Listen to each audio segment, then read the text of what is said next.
This is Radio City Playhouse.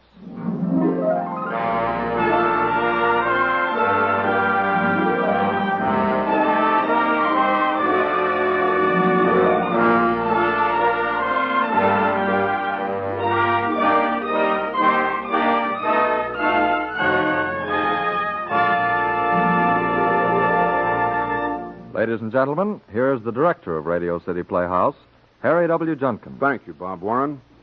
Friends, this week we are honored to present a young author new to Radio City Playhouse, Mr. John Bethune, Bethune, Bethune. It is a name we think you will do well to watch because for brittle and penetrating radio writing, Mr. Bethune is in a class by himself. We hope to present more of his work in the very near future. The name of our play is Deadline, and stars Claudia Morgan as Marcia Robbins, Paul Nugent as Benson Todd, and Bernard Grant as Jerry. Deadline by John Bethune, Attraction 27 on Radio City Playhouse.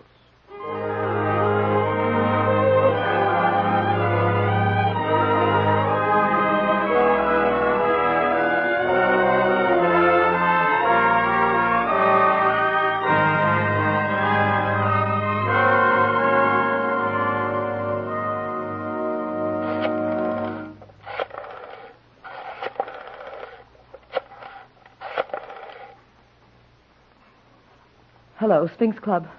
Can I speak to Louis in the bar, please? Oh, what's he doing? Hello, Louis. This is Marcia Robbins. Marcia Robbins, Benson Todd's secretary. Yes. Listen, has Mr. Todd been in tonight? Well, if he comes in during the next half hour, will you tell him I called? Louis, it's very important. I think he's forgotten or something, and it's very urgent that I get hold of him. All right. Thanks. Goodbye.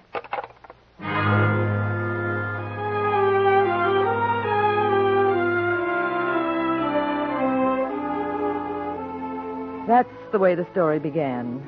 Me chasing Benson Todd all over town. Perhaps you wonder why I don't write a book about Benson Todd. Well, it's a fair enough question. A book dealing with one of our more outrageous drama critics would be bound to have a certain celebrity value, if nothing else. And as a study in advanced megalomania, it might even have a certain clinical value.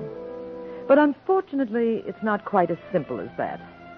In the first place, having spent 5 hair-raising years as Benson Todd's personal secretary, I find it rather difficult to view him with the proper detachment and reverence of a good biographer. I wouldn't dare write a book about him, fictional or otherwise. However, there is one rather illuminating episode in the saga of Benson Todd, which I think I can safely repeat. It happened only last season, on that now famous evening when the Vaughan Courtney production of Macbeth opened on Broadway. Perhaps you remember, it was at the Gotham Theater. Will it not be received when we have marked with blood those sleepy 2 of his own chamber, and used their very daggers, that they have done it? Who dares receive it other, as we shall make our griefs and clamor roar upon his death? I am settled, and bend up each corporal agent to this terrible feat. Away, and mock the time with fairest show. False face must hide what the false heart doth know.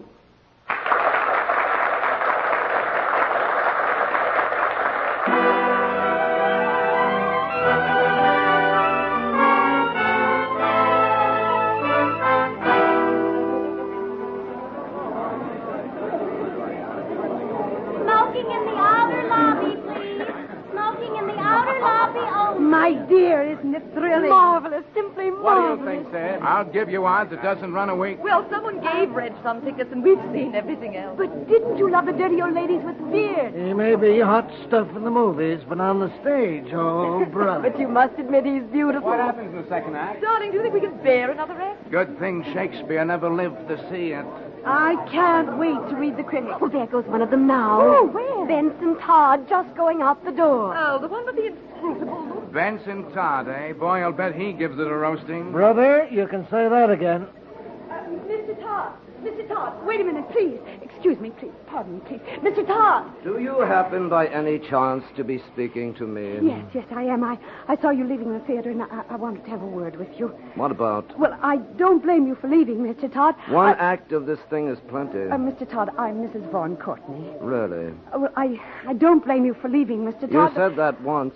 But I just wanted to explain. Just a moment, Mrs. Courtney. Did your husband notice my leaving? Did he send you out to waylay me and ask me to... Of course he didn't notice you leaving, and he'd be furious if he knew that Then I was... I suggest you go back into the theater before he finds out you're asking me to change my opinion of his performance. I wouldn't think of asking you to alter your opinion, Mr. Todd. I know quite well that Vaughn is inadequate tonight. Inadequate? My dear Mrs. Courtney, your husband's acting this evening is inexcusable. Oh, no, not altogether. That's why I followed you out. You see, Mr. Todd, for the past few days, Vaughn hasn't been at all well. In fact, his doctor ordered him not to go on tonight. Then why did he? Oh, well, he had to. All the publicity was out and the advance sale, and Vaughn insisted that he go through with it. But his stomach's been upset all afternoon, and he feels wretched. And, well, if the opening could only have been postponed a couple of days, I know Vaughn could do a splendid job. My dear Mrs. Courtney, this is no concern of mine. Yes, I realize that. But, Mr. Todd, if you could just mention something in your review, just a sentence, explaining that Vaughn felt so wretched and had a temperature... Mrs. Courtney, I'm about to proceed to my favorite bar and write a review. I have no intention of turning it into a medical report. It's a matter of supreme indifference to me whether your husband is suffering from chilblains, hydrophobia, galloping consumption, or barber's itch. He's giving an outrageously bad performance of a magnificent role, and I fully intend to say so. Good night. No, please, Mr. Todd, you don't understand what this production means to him. It's not just a publicity stunt. In spite of what people think, Vaughn feels very deeply about acting. He's been studying and planning this night for years. It's terribly important to him. Well, if you were an actor, you'd understand. Now, Mr. Todd, couldn't you possibly come again tomorrow night or the night after? I know you'd feel that Vaughn was wonderful. Mrs. Courtney, I have a deadline to meet. You'll have to excuse me. A theater lobby is no place to stage a sob scene, so if you don't mind... I should have known better. Good night, Mr. Todd.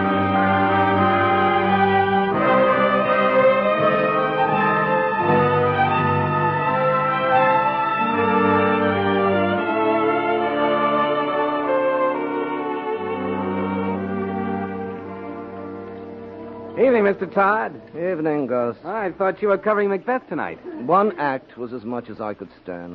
Not so hard, huh? Well, what'll it be? Same as usual? Please. No, better make it a double. Double it is. I beg your pardon, sir, but, you're Benson Todd, aren't you?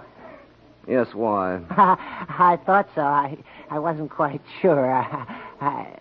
Well, now you are. Yes.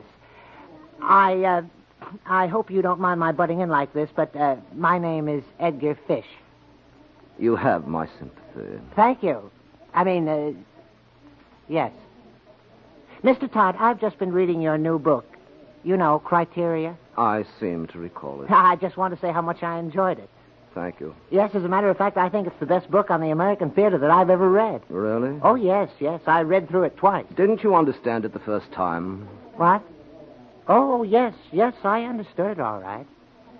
Although there were one or two points where I didn't quite see eye to eye with you. You don't say. Yes. For instance, in your chapter on the catharsis of comedy, you said that Shakespeare's idea of comedy is insulting to a modern intelligence. Did I? Oh, yes, very pointedly. Don't you remember? Of course, I'll grant you that the values of comedy are transient, but the basic elements of comedy haven't changed.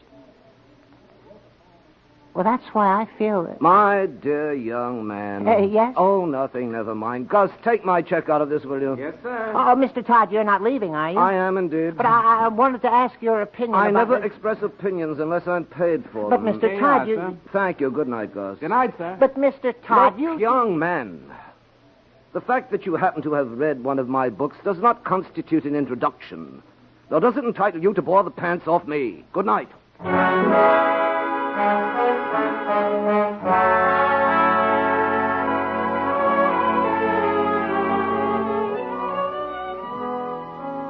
Hello, Store Club. This is Marcia Robbins of the Morning Chronicle speaking. Can you tell me Mr. Todd's there? No. Todd. Benson Todd. That's right.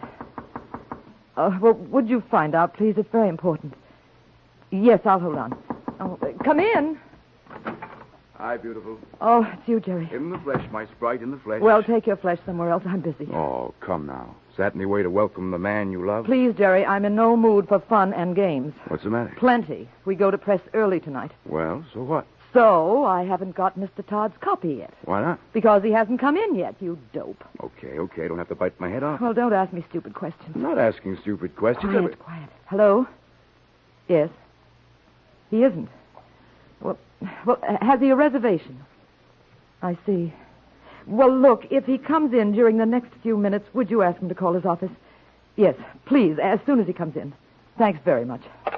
Good night. What's the matter? Has the critical mind gone on the bat again? I don't know, but wherever he's gone, he's certainly hidden his tracks. Well, if he's covering a play, he could have gone to sleep. It's happened before. I know, but I've checked the theater. He left at the end of the first act. Wouldn't you know? And I'm hanged if I can find out where he went. Is there a bar near the theater? I've tried every brass rail in the 40s. How about the 50s? Well, that's what I'm doing now. What's El Morocco's number? How would I know? I'm a reporter, not a columnist. Well, look it up for me, will you? I'm going to try his apartment again. Wait a minute. Jerry, please, I've got to find him. I know, but listen, if he's left his review till this late, he'll most likely phone it in, won't he? Well, he doesn't usually. No, but if he does and you're on the wire all the time, how's he going to get it through? But supposing he's forgotten all about the early deadline. Supposing he has. It's not your fault. Oh, isn't it? You don't know Benson Todd. Well, what does it matter anyway? It's just another drama review. My dear Jerry, that's the whole point.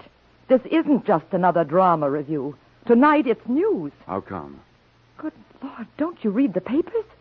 Vaughn Courtney opens in Macbeth tonight. So what? So what? So everything. Headlines, Klieg lights, fanfares, autographs.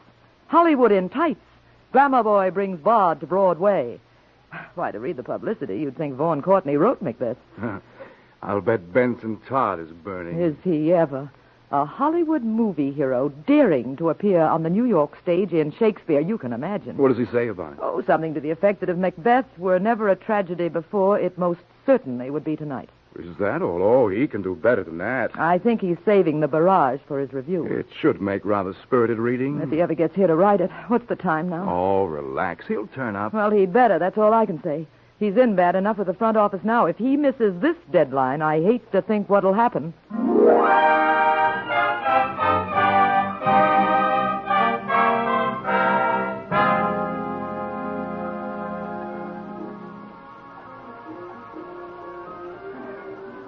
Good evening, Mr. Todd. Hello, Johnson. Got a table? Yes, sir. How many are there? Just myself. How would you like the corner in the bar? Good. This way, sir.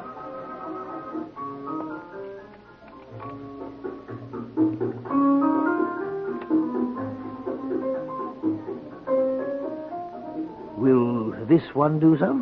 Perfectly. Oh, by the way, sir, your office telephoned. Miss Robbins. She seemed very anxious to get in touch with you. Shall I have an extension connected? No, thanks. I'll see about it later. Just bring me a double scotch with very little ice and very little water. Very good, sir. Make it 2, Johnson. Huh? Oh, hello, Wendy. Hello? Mind if I join you? Not at all. 2, Johnson. Yes, sir. Well, glad to see me? Should I be? I'm not quite sure. I haven't seen much of you lately. No, I've been rather busy. Too busy to phone? Now, look, Wendy, if you're going to stop All right, complaining... I'm sorry. How did the opening go? Which one? Well, tonight's. Macbeth, wasn't it? So they tell me. I'd love to see it. I can't imagine why. Well, I've never seen Vaughn Courtney except on the screen. I should have thought that was more than sufficient. But I've always liked him in pictures. What? It's French, Wendy. It means everyone to his own taste. You're terribly hard to please, aren't you? By the way, Friedman's new show goes into rehearsal on Monday. Yes, I know. I went round to his office yesterday. Oh? Any luck? Well, no, I couldn't get in to see him. They said they'd never heard of me. Should they have? Well, yes, after all, you said you'd fix it for me. I said what? You said you'd fix it for me. About getting a part, I mean. My dear girl, I did nothing of the sort. But of course you did, don't you remember? You promised. But you can't go back on it. Now, just a minute, Wendy. I take it you feel I'm under some sort of obligation to you, is that it? Well, no, not exactly. But But you did say you'd speak to Friedman. You seem to forget that I'm a drama critic, not an actor's agent. But, Benson, you said that you... My function is reviewing the stage, not peppering it with aspiring ingenues from Minnesota. But you promised... If you take my advice, Wendy, you'll just forget the whole incident. I see. Here, have a cigarette. No, thank you. Oh, go on, have one. I don't want one. Very well. I don't want anything from you. Except a part in Friedman's show. That's a pretty rotten thing to say. But true. By the way, why don't you try your wiles on Friedman? I wouldn't have believed you could be so completely callous. You'll have to work fast, though. He goes into rehearsal on Monday, remember? I won't be here on Monday. Oh? Going somewhere? Yes. Where, Minnesota? Does it matter? Not especially. I didn't think so. Well, have a nice trip. Thank you. Well, I guess that's my exit cue. You should know. You claim to be an actress. Yes. Well, goodbye, Mr. Todd. Goodbye, Wendy. Better luck next time. Yeah, you are, sir? Thank you, Johnson. I'll take them both. Yes, sir. Isn't the young lady coming back? I hardly think so, Johnson. I hardly think so.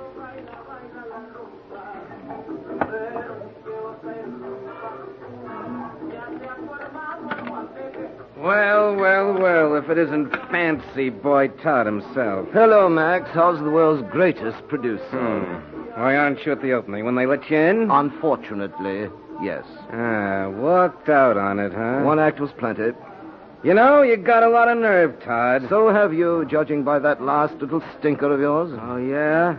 Well, what makes you think you can review a show like Macbeth when you only see the first act, huh? My dear Max, it isn't necessary to eat a whole egg to find out it's putrid. Very funny. You ought to use that sometime. I probably will. When is your next production? What do you care? You won't get in to see it. Uh-huh.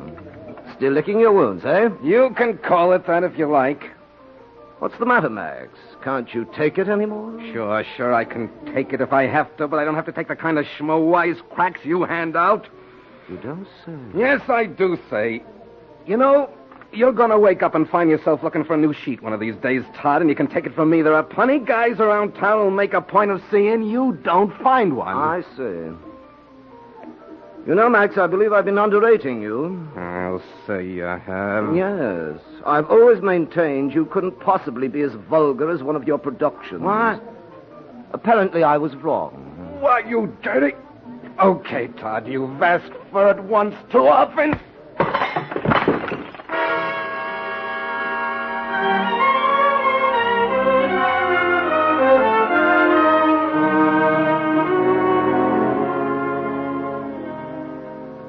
But where on earth do you suppose he can be? Look, you've asked me that 14 times, and I still don't know the answer. He should have been here a half hour ago. All right, but there's no need to get yourself into a dither about it. It won't be the first time he's missed a deadline. No, but it may be the last.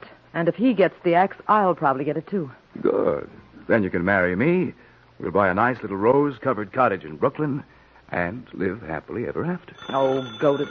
Ah, there he is. Hello. Yeah. Oh, no. No, he's not. Well, I couldn't say for sure. He's supposed to be here now. Is there any message? Well, who shall I say was calling? Hello? Hello? You know, that's funny. That's the third time she's phoned in the last hour. Who? I don't know, some woman. Oh, what's so funny about it? Nothing, only each time I ask her who's calling, she hangs up on me. Very discreet, I'd say. Just the same, I'd like to know what goes on. Probably one of our critical colleagues' girlfriends. I'm told he leads a pretty shady love line. I gather you don't altogether approve of our Mr. Todd. You gathered correctly. For my money, he's a grade-A jerk. You'll have to admit he's a grade-A critic. Nuts. He's a lousy critic. Oh, who says so? I say so. Oh, and of course, that settles the matter. No, not necessarily, but I certainly can't have any use for a critic who despises the theater as much as Todd does. Despises the theater? Whatever gave you that idea? Well, isn't it obvious? He pans every play he sees. Oh, come now. Of course he does. I've never read a review of his yet that didn't flay the hide off the author or insult the actors or sneer at the producer. Well, maybe they deserved it. But that's not the point. Well, what is the point? Simply that a critic should be constructive, not destructive. Oh, my God. Well, it's true. A critic's job is to contribute something to the theater, not sit back and make cheap cracks at it. After all, it doesn't take any great brain to write the sort of stuff Todd does. Any fool can jeer. Including yourself, I suppose. Oh, for the love of Pete, the female mind. What's that? I said the female mind. Why is it that a woman can never discuss any subject for 3 minutes without making a personal issue of it? For exactly the same reason that a man can never discuss any subject for 3 minutes without being patronizing about it. Who's being patronizing? You are. I'm not being anything of the kind. I simply stated that a dramatic critic should be constructive and not destructive. And I simply state that you don't know what you're talking about. Now, who's being patronizing? Oh, shut up. I beg your pardon. I said shut up. Now, look here, Marcia. Oh, there's Mr. Todd. Quick, hand him a pencil. Say please. Oh, all right. Please, come on, give it to me. Hello? What? No, it's not. Well, I haven't got it yet. Mr. Todd hasn't come in. I don't know. Well, all right, you don't have to yell at me. It's not my fault. Yes, I heard you. Okay, you'll get Todd's copy as soon as it's ready. Who was that, Sloan? Oh, yes, he's raising the roof. What'll I do? Let him rave. But, Jerry, he's not kidding. They're holding space. I've got to do something. Well, I guess there's only one thing you can do. What? Write the review yourself. Don't be funny. No, I'm serious. If Sloan's yelling for copy and Todd's not here, somebody's got to write it. Well, it won't be me, I can tell you that. All right, I will. What? Get your pencil. I'll dictate a lulu. Now, just a minute, not so Come fast. on, there's no time to waste. Sloan's waiting. But, Jerry, this is crazy. Don't argue. Jerry, we'll never get away Why with not? it. Come on. Make with the pencil. Oh, okay, my impetuous young friend. But don't say I didn't warn you. Are you ready? Yes, I'm ready. Okay. Now, let's see. Where's it playing? The Gotham. Gotham. Okay. Take this. Had the immortal Bard been present at the Gotham Theater tonight, he would have... No, change that. Try this. It is perhaps... Wait a minute. I think I've got it. What? The opening sentence. Listen. Shakespeare wrote Macbeth as a tragedy, but tonight on the stage of the Gotham Theater, it emerged as a comedy. How's that? Brilliant. Oh. I wish I'd said it. Oh, why, Mr. Todd, I didn't hear you come in. Perhaps I should have not. Well, I've been trying all over town to find you. So I see. I mean by telephone. I was afraid you'd forgotten the early deadline. Very considerate. Excuse me, Mr. Todd. Your mouth is bleeding. I'm quite aware of that fact, thank you. And just what, may I ask, are you doing here? Well, I was just helping Marcia. I mean, Miss Robbins. We thought if you didn't turn up, we might get your copy ready. Really? Well, when I require your services in this department, I'll let you know. In the meantime, I'll thank you to get out of my office and stay out of it. Now, just a minute, Todd. You heard me? Yes, I heard Jerry, you. please. Okay, I'm going. But someday this paper is going to get wise to you, Todd. And close the door behind you. Go to... And now, Miss Robbins, if you have no objection, I should like to express my opinion of tonight's opening in my own words. A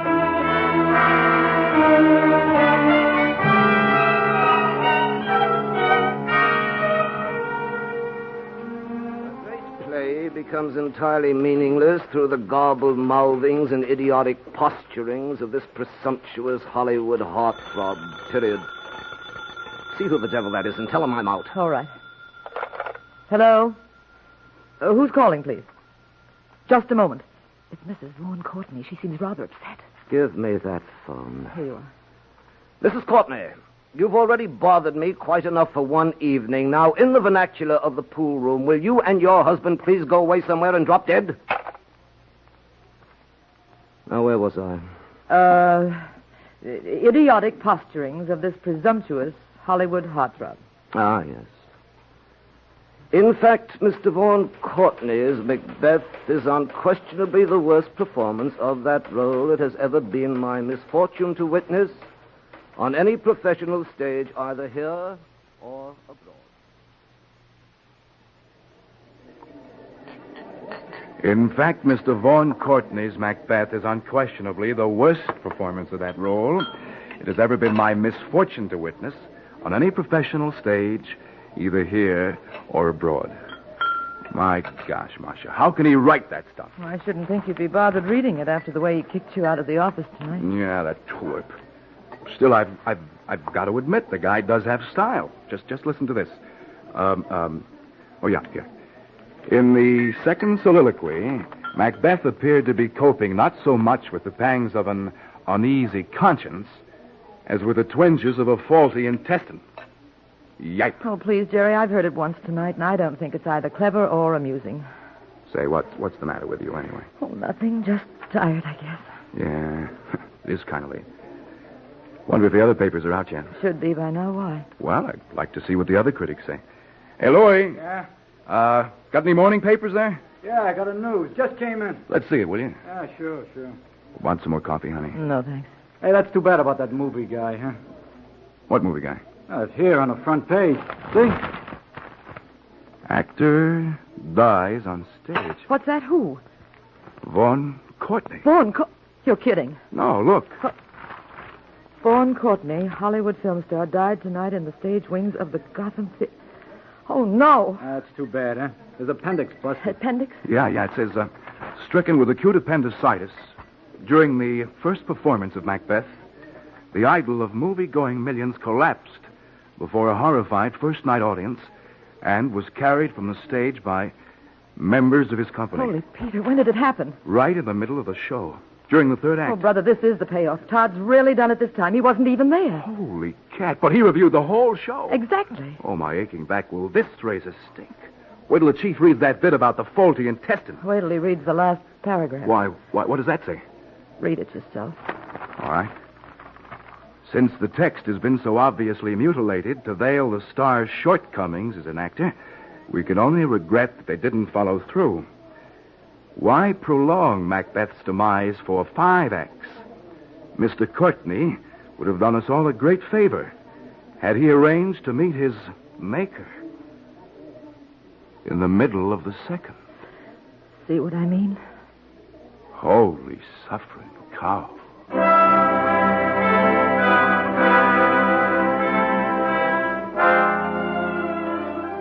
Well, that's the story. Not exactly an edifying tale, but I think if you scratch between the lines a bit, you'll detect a certain moral tinge. At any rate, if I ever get around to writing that book about Benson Todd, I'll certainly include it. However, the likelihood of that is rather slim, I'm afraid. For one thing, Jerry threatens to divorce me unless I spend a little more time with him. And for another, well, being the new dramatic critic for the Chronicle keeps me pretty darn busy these nights, believe me.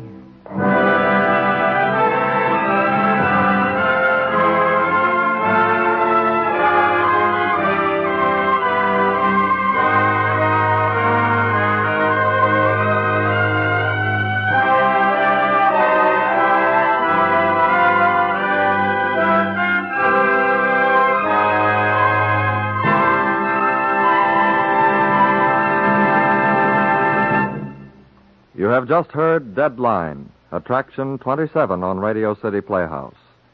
Deadline was written by John Bethune, and the production was directed by Harry W. Junkin. Claudia Morgan played Marcia Robbins. Paul Nugent was Benson Todd. Bernard Grant was Jerry. Other members of the cast included Charlotte Holland, Marilyn Erskine, Bob Dryden, Eugene Francis, and Steve Gethers. The music was composed and conducted by Dr. Roy Shields. Radio City Playhouse is supervised for the National Broadcasting Company by Richard P. McDonough.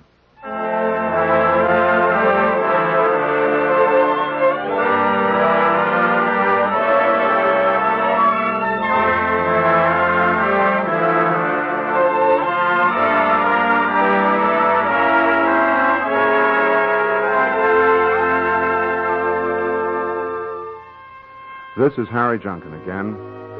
Next week, a radical and complete departure from our regular format.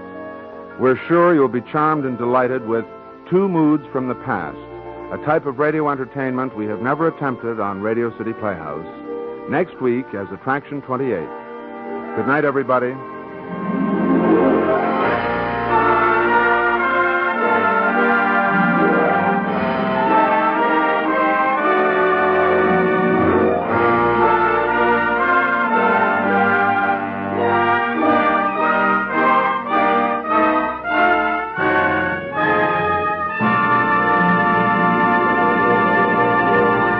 This program came to you from New York. Bob Warren speaking. This is NBC, the national broadcasting company.